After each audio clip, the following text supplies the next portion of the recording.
Assalamualaikum warahmatullahi wabarakatuh.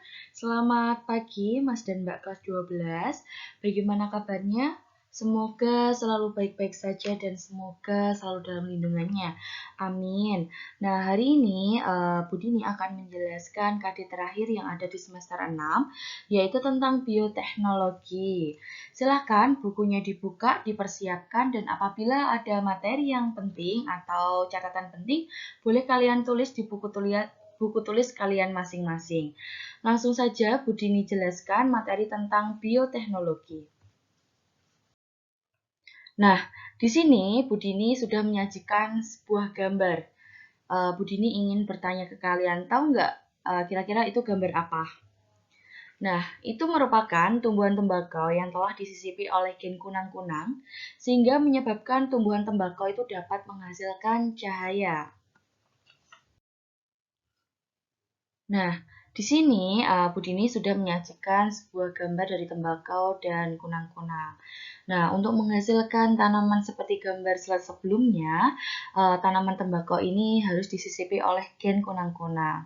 Nah, organisme seperti gambar sebelumnya dapat dihasilkan melalui proses yang disebut dengan bioteknologi.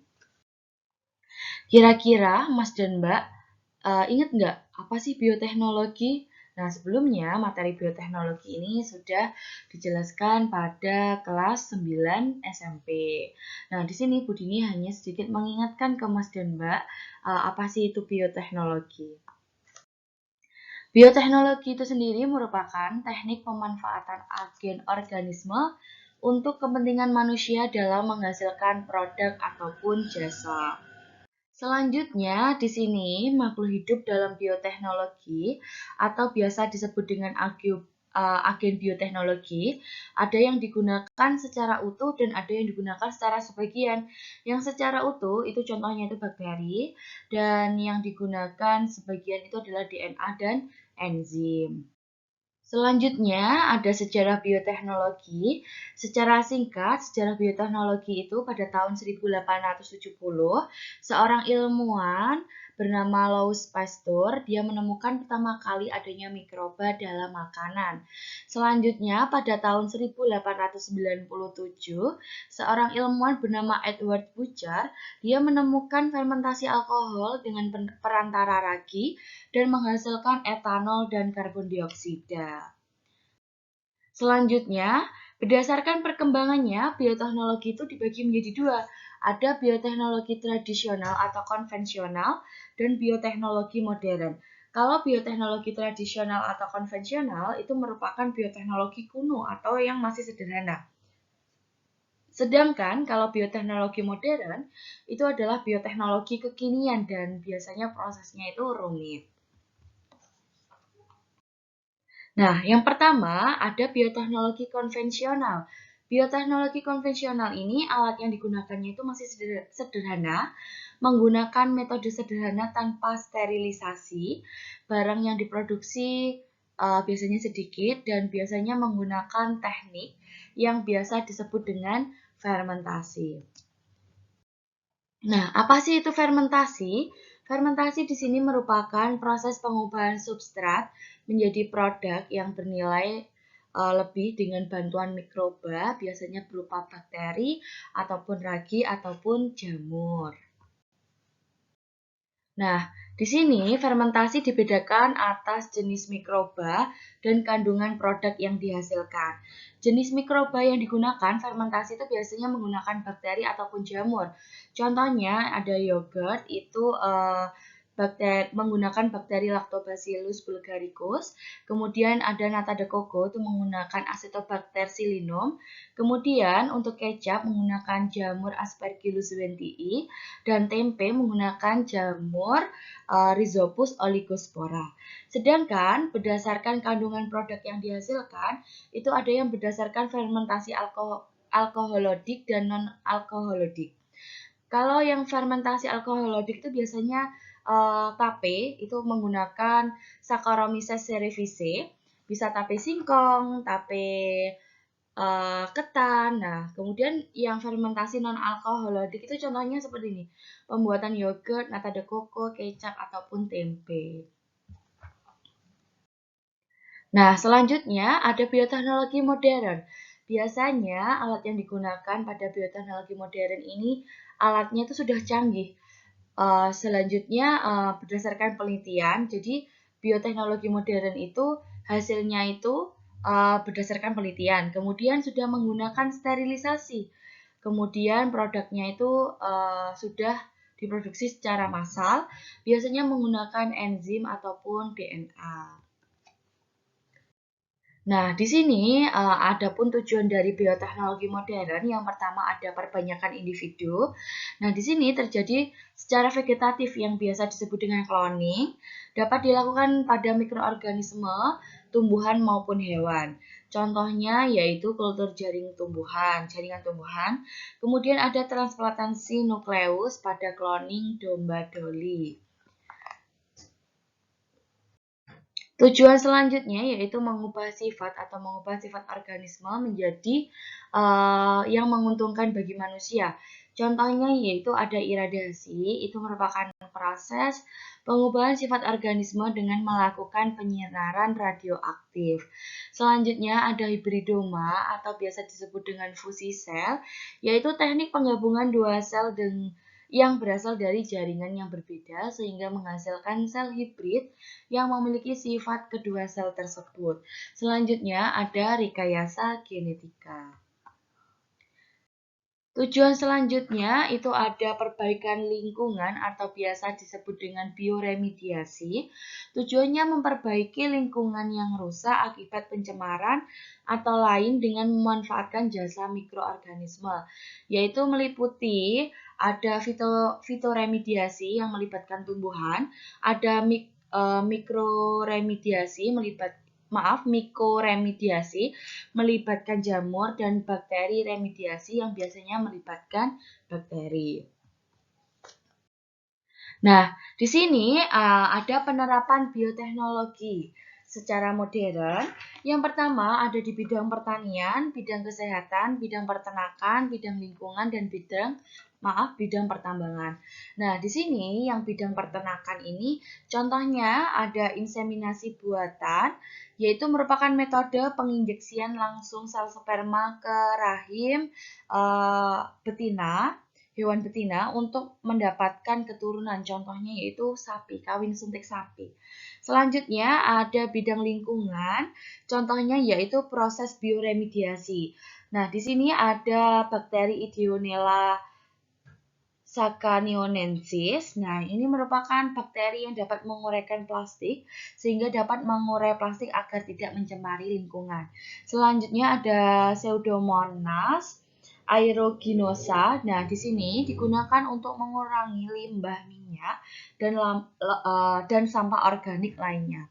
Selanjutnya ada penerapan bioteknologi modern dalam bidang pertambangan, yaitu pemanfaatan Thiobacillus ferrosidans, yaitu merupakan bakteri yang dapat mengekstrak emas dan perak di dalam batuan. Jadi itu memisahkan emas ataupun perak yang terkandung di dalam bebatuan.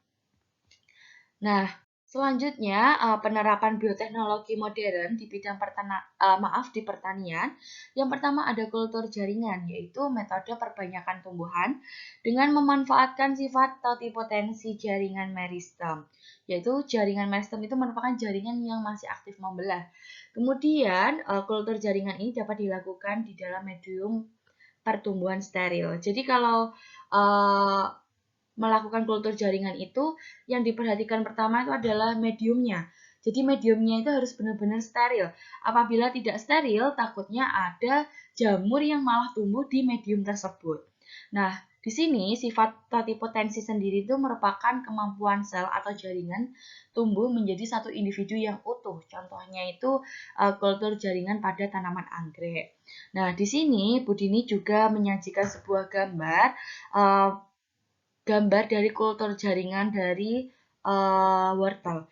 Jadi langkahnya memotong secara melintang wortel, kemudian mengambil jaringan meristem pada wortel, kemudian sel tersebut dimasukkan ke cawan Petri yang sudah berisikan medium pertumbuhan steril, kemudian akan tumbuh kalus, kemudian apabila kalus ini sudah tumbuh dipindahkan ke medium pertumbuhan selanjutnya, dan kemudian pada waktu 4-8 minggu akan tumbuh akar. Selanjutnya bisa apabila sudah tumbuh akar itu akan dipindahkan ke medium tanah.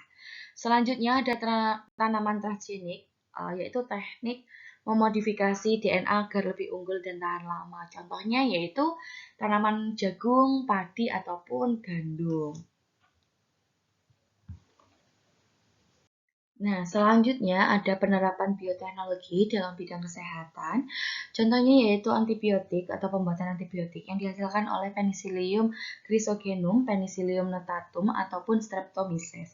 Kemudian selanjutnya ada proses cloning, yaitu upaya penggandaan makhluk hidup baru dengan cara menggabungkan inti sel somatik dan sel telur berinti. Contohnya yaitu domba doli. Kemudian ada antibodi monoklonal, yaitu kekebalan tubuh buatan berupa protein imun untuk melawan penyakit. Selanjutnya, penerapan bioteknologi dalam bidang kesehatan itu adalah pembuatan vaksin. Vaksin itu sendiri merupakan virus yang sudah dilemahkan.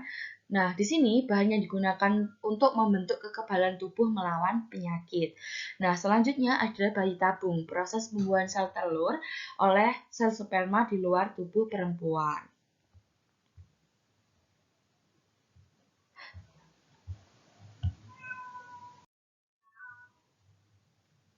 Selanjutnya, di sini ada kelebihan bioteknologi konvensional. Yang pertama, yaitu biayanya murah, kemudian teknologi yang digunakan itu masih sederhana, dan penerapannya itu mudah. Jadi langkah-langkahnya seperti pembuatan tape atau maksudnya fermentasi itu kan mudah seperti itu. Nah, di sini tentunya apabila ada kelebihan tentunya ada kekurangan. Nah, di sini ada kekurangan bioteknologi konvensional. Yang pertama, jadi itu dipengaruhi oleh keadaan alam seperti suhu ataupun cuaca. Kemudian perbaikan sifat individu itu tidak terjadi, jadi tidak menghasilkan bibit unggul. Selanjutnya, di sini ada kelebihan bioteknologi modern. Yang pertama, hasil bibitnya itu unggul, kemudian pencemaran limbahnya itu rendah, kemudian hasilnya itu cepat dan menghasilkan produk baru. Selanjutnya, ada kekurangan bioteknologi modern. Yang pertama, membutuhkan biaya yang sangat tinggi, kemudian teknologinya sulit, dan yang terakhir, dapat merusak ekosistem. Kenapa bisa merusak ekosistem? Biasanya kan contohnya nih, di bidang pertanian itu kan menghasilkan tanaman transgenik. Nah, itu yang dapat merusak ekosistem.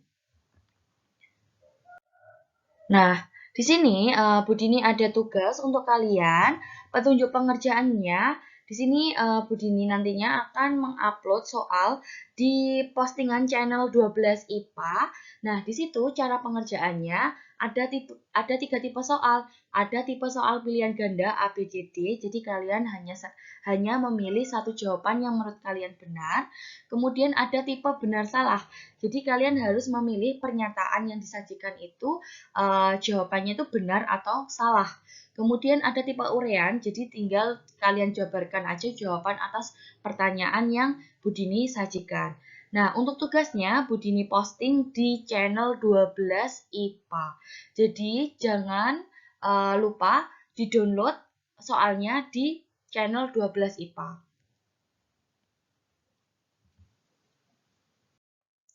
Cukup sekian penjelasan dari Bu Dini.